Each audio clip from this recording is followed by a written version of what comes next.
एक गांव में हीरा नाम का एक किसान रहता था। वह बहुत आलसी था और दिन भर सोता रहता था। हीरा की इस आदत से उसकी बीवी काफी परेशान थी। हर रोज की तरह हीरा सो रहा था। उसकी बीवी आती है और कहती है, गांव के सभी लोग अपने अपने खेतों पर काम करने के लिए निकल गए, लेकिन यह अभी भी सो रहा है। इस आदमी का क्या करना है? मेरा तो नसीब ही खराब है। हीरा की बीवी की आवाज सुनकर वह नींद से उठता है और कहता है, क्या है यह भाग्यवान? सुनकर मुझे काम करने का मन नहीं करता। कहीं भी थोड़ी देर बैठ जाऊं तो मुझे नींद आ जाती है।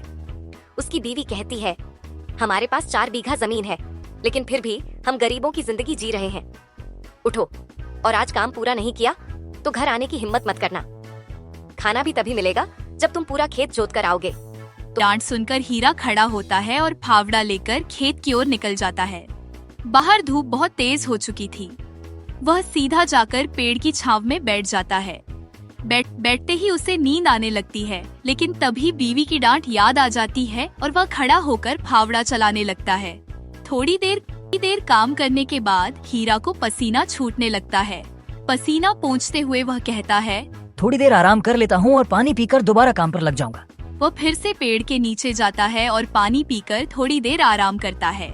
आराम करते करते उसे नींद आ जाती है और कब शाम हो जाती है उसे पता ही नहीं चलता। जब हीरा की नींद खुलती है तो उसके सामने एक बूढ़ी औरत खड़ी होती है। वह कहती है, बेटा, अगर 2 बूंद पानी हो तो मुझे पिला दो। मुझे बहुत तेज प्यास लगी है। हाँ माँ जी, मेरे पास पानी है, लो पी लो। हीरा उस बूढ़ी औरत को पानी पिलाता है। पानी पीकर वह महिला कहती है, बेटा, क्या तुम्हारे पास कुछ खाने को है? बहुत तेज भूख भी लगी है। माँ जी, मेरे पास खाने के लिए कुछ भी नहीं है। मैं खुद भी भूखा हूँ। मेरी बीवी ने मुझे खाना नहीं दिया। उसने कहा है कि अगर मैं खेत पूरा नहीं जोतूंगा तो मुझे खाना नहीं मिलेगा। मैंने बहुत देर तक काम किया लेकिन पूरा खेत नहीं जोत पाया। मुझे काम करने का मन नहीं होता। तभी वह बूढ़ी महिला एक परी का रूप धारण करती है। यह देखकर हीरा हैरान रह जाता है। हीरा, तुम आलसी हो, इसमें तुम्हारा कोई दोष नहीं है। लेकिन शायद तुम्हें नहीं पता कि इस खेत में तुम बहुत सारा सोना उगा सकते हो, जिससे तुम्हारा आने वाला समय काफी सुखमय हो सकता है। अच्छा, लेकिन कैसे? देखो हीरा, तुम इस खेत में धान की फसल उगाओ। तुम्हारे इस पूरे खेत में 3 सोने के धान उगेंगे, जिससे तुम अपनी गरीबी को दूर कर सकोगे। हर बार धान की फसल करने पर 3 सोने के धान की संख्या बढ़ जाएगी और धीरे धीरे तुम्हारा पूरा खेत सोने के धान से भर जाएगा। यह सुनकर हीरा खुश हो जाता है और सोचने लगता है कि अब मुझे काम करने की जरूरत नहीं पड़ेगी और जब चाहूँ सो सकता हूँ। इतने में परी गायब हो जाती है और हीरा घर लौट आता है। वह सारी घटना अपनी बीवी को बताता है। उसकी बीवी पहले तो उसकी बात पर विश्वास नहीं करती, लेकिन हीरा के जोर देने पर उसने सब कुछ मान लिया। चलो, हम दोनों मिलकर खेत जोतने चलते हैं और उसमें धान की फसल भी बो देते हैं।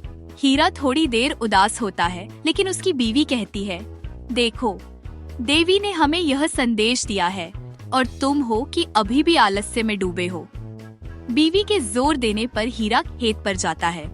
दोनों ने मिलकर रात भर खेत जोता और सुबह तक धान की फसल भी बो दी। कुछ दिनों बाद हीरा के खेतों में धान की फसल उगी। फसल देखकर उसकी बीवी कहती है, सुनो जी, ऐसा नहीं लगता कि इस फसल में कोई सोने का धान हो। देखो तो खेत कितना चमक रहा है। हाँ, भाग्यवान, लेकिन परी ने तो हमें बताया था कि इस पूरी फसल में केवल 3 सोने के धान होंगे, बाकी तो साधारण धान ही होगा। हीरा और उसकी बीवी फसल का ध्यान रखते हैं और समय पर पानी देते हैं। एक दिन जब फसल पूरी तरह पककर तैयार होती है तो वे दोनों खेत पर आते हैं और सोने के दानों के बारे में चर्चा करते हैं। सुनो भाग्यवान, अब चलो मिलकर उन 3 सोने के धानों को ढूंढते हैं। क्या पागल हो गए हो?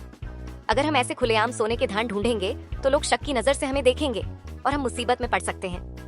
एक काम करते हैं, हम पहले पूरी फसल काट लेते हैं, फिर सोने के धान ढूंढते हैं। अरे नहीं, इतनी बड़ी फसल मैं अकेले कैसे काट सकता हूँ? मैं गांव से 2-3 आदमी काम पर लगाता हूँ, इससे काम जल्दी होगा और आराम से हो जाएगा। हीरा की बीवी गुस्से में कहती है, नहीं, हम दूसरों से फसल नहीं कटवाएंगे, क्योंकि अगर वे सोने के धान चुरा लें तो क्या होगा? नहीं, हम दोनों ही मिलकर फसल काटेंगे। हीरा और उसकी बीवी दोनों मिलकर फसल काटने लगते हैं। इस बीच कुछ लोग उन्हें अकेले फसल काटते हुए देखते हैं और पूछते हैं, अरे हीरा भाई, अकेले अकेले काम कर रहे हो?